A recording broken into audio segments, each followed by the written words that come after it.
আমাদের সামনে হচ্ছে সেই কাঙ্ক্ষিত ব্রিজ, যার জন্য এই চিলপাড়া বিখ্যাত। দেখতেই পারছেন, এটাতে ঢুকলে আপনার কিছুটা এই রকম ফুল একটা ভিউ পাবেন। তো এটা হচ্ছে এখানকার বিখ্যাত একটি খাবার, ছানা মালাই। হে গাইস, আসসালামু আলাইকুম। কি অবস্থা সবার? আই হোপ সকলেই ভালো আছেন। আজকে এমন একটি জায়গায় যাব যেটি কুমিল্লার মোস্ট পপুলার এবং কি ভাইরাল জায়গার নাম বলে আপনারা চিনে ফেলবেন। তাই এখন আর নাম বলবো না, একবারে জায়গায় গিয়ে নামটা বলবো। আর যাওয়ার আগে আমি আমার ব্যাকপ্যাক সব গুছিয়ে নিয়েছি এবং কি আমার ফ্রেন্ডকেও কল দিয়ে দিয়েছি। তো একবারে আমরা ওই জায়গায় গিয়ে কথা বলবো, পথে আর ভিডিও অন করবো না। তো hey guys, I am Fahad and you see man world.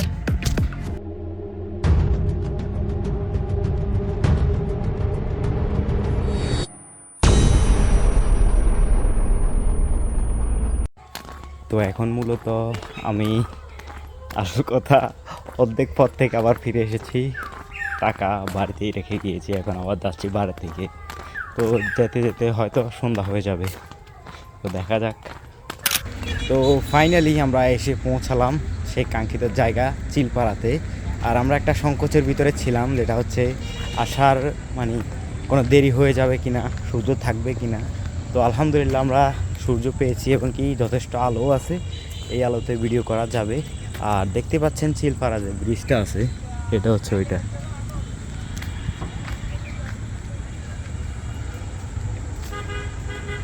ব্রিজটা এখানে কিছু ঝাউ গাছ আছে, আমাদের আঞ্চলিক ভাষায় ঝাউ গাছ বলেন।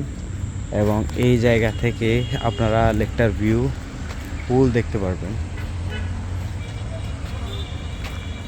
এই জায়গা থেকে ব্রিজটার ভিউ যে কতটুকু আয়তন, এটা ফুল দেখতে পারবেন। তো এটা এখানকার স্থানীয়দের মধ্যে বেশ একটা পপুলার জায়গা, আমাদের এদিকের সকল মানুষই মোটামুটি এটাকে পছন্দ করেন। আর যেহেতু এটা আনসিজন, এটা সম্ভবত বর্ষাকালে যেহেতু নদীটা পানি ভরপুর থাকে, তখন এখানে নৌকা, তারপর বোট, এগুলো দিয়ে মানুষ রাইড নেয় এবং মজা নেয়, যেটাই হোক। তো এটাই হচ্ছে সেই কাঙ্ক্ষিত জায়গা। আর আজকে এই ব্লগে করতে আমার সাথে এসেছে আবিদ, দেখতেই পাচ্ছেন সেই মানুষটা। তো এখানে এসে খুবই একটি সুন্দর একটি সানসেট উপভোগ করতে পারবো, এটা ভাবি নাই। দেখতেই পাচ্ছেন সূর্য কিছুক্ষণের মধ্যে অস্ত যাবে এবং আমরা এখন এই জায়গাটা, এটা যেটা হচ্ছে এটাকে যে চিলপাড়া ব্রিজ আছে এটার পাশেই একটা রাস্তা, মাটির রাস্তা আর কি, এবং বেশ সুন্দর একটি জায়গা। তো যাক, আমরা এই স্থানীয় চিলপাড়ার কিছু রেস্টুরেন্টকে আপনাদেরকে দেখানোর চেষ্টা করব। তো এখান থেকে একটু ভিউটা দেখুন, এই রাস্তা থেকে ভিউটা দেখুন। বর্ষাকালে এখানেও পানি থাকে, এখানে নৌকা বাঁধা থাকে, অনেকে নৌকা রাইড দেয়, দেখতেই পারছেন। তো আমাদের সামনেই একটা রেস্টুরেন্ট আছে, আর 1 মিনিটের রাস্তা, 1 মিনিটের পথ ধরে হাঁটলে একটা রেস্টুরেন্ট পেয়ে যাব এবং আমি আপনাদেরকে দেখ। তো দেখুন, এখানকার মূল বিশেষত্বই হচ্ছে পানি।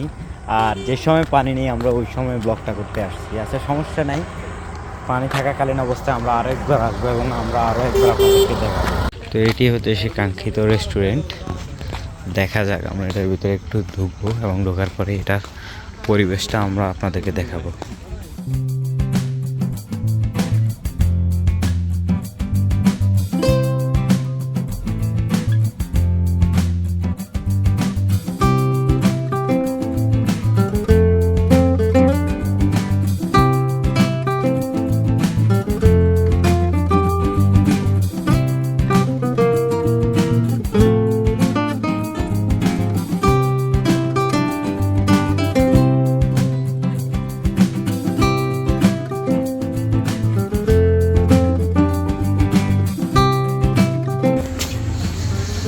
হচ্ছে মূল বর্ষাকালীন সময় এখানে নৌকা বাঁধা থাকে আর কি।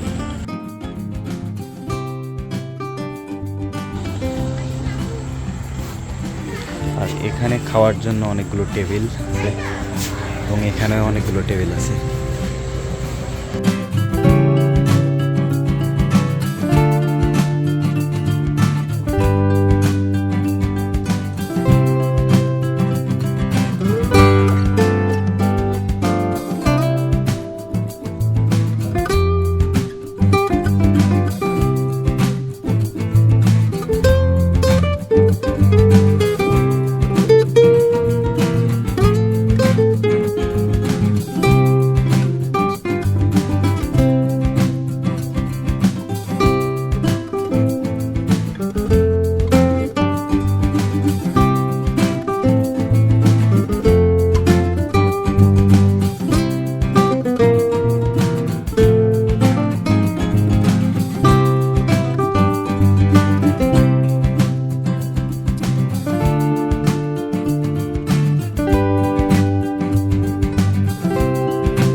আমাদের সামনে হচ্ছে সেই কাঙ্ক্ষিত ব্রিজ, যার জন্য এই চিলপাড়া বিখ্যাত, দেখতে পারছেন।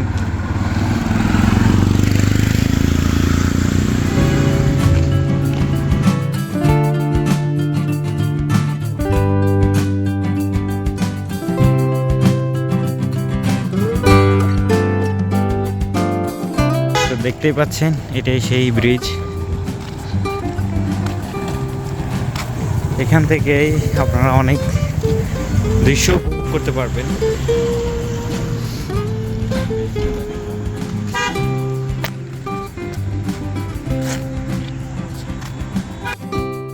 তো এখন আমরা যাচ্ছি এখানকার বিখ্যাত একটি খাবার খেতে, যেটার নাম মালাই চা এবং দোকানের নাম ছানাঘর।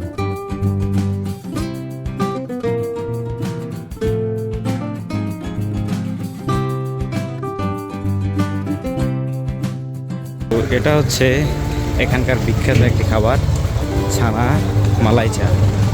এবং তো চা খাওয়ার পর আমরা একটি খোলামেলা জায়গার উদ্দেশ্যে রওনা দিলাম। আর এই জায়গাটা হচ্ছে একটা নিস্তব্ধ এবং কি একটি খোলামেলা একটি জায়গা পাইছি, যাক এখানে অনেকক্ষণ কথা বলা যাবে আপনাদের সাথে, যেহেতু আওয়াজ অনেক। এই জায়গার বিশেষত্ব হচ্ছে এখানে একটা বড় ব্রিজ আছে, যেটা ডাকাতিয়া নদীর উপরে। এই ব্রিজটা দেখার জন্য অনেকেই আসেন। আবার প্লাস বর্ষাকালীন সময়ে এখানের আশেপাশে যে ক্ষেতগুলো আছে এগুলোতে পানি থাকে, এবং কি পানি থাকার কারণে এখানে অনেক বোট বা স্পিড বোট, নৌকা এখানে আসে, এবং কি এগুলো রাইড দেওয়ার জন্যই মানুষ এখানে ভিড় জমে। আর সাথেই পাওয়া যাচ্ছে মালাই চা। মালাই চার কারণে হয়তো অনেকেই আসেন এখানে। সো আজকের ভিডিওটা আপনাদের কাছে কেমন লেগেছে অবশ্যই জানাবেন। আই হোপ সকলের কাছে ভালো লেগেছে। আর ভালো লেগে থাকলে অবশ্যই লাইক, কমেন্ট এবং সাবস্ক্রাইব করতে ভুলবেন না। আর দেখা হচ্ছে নেক্সট ভিডিওতে। ততক্ষণ পর্যন্ত ভালো থাকবেন, সুস্থ থাকবেন। খোদা হাফেজ।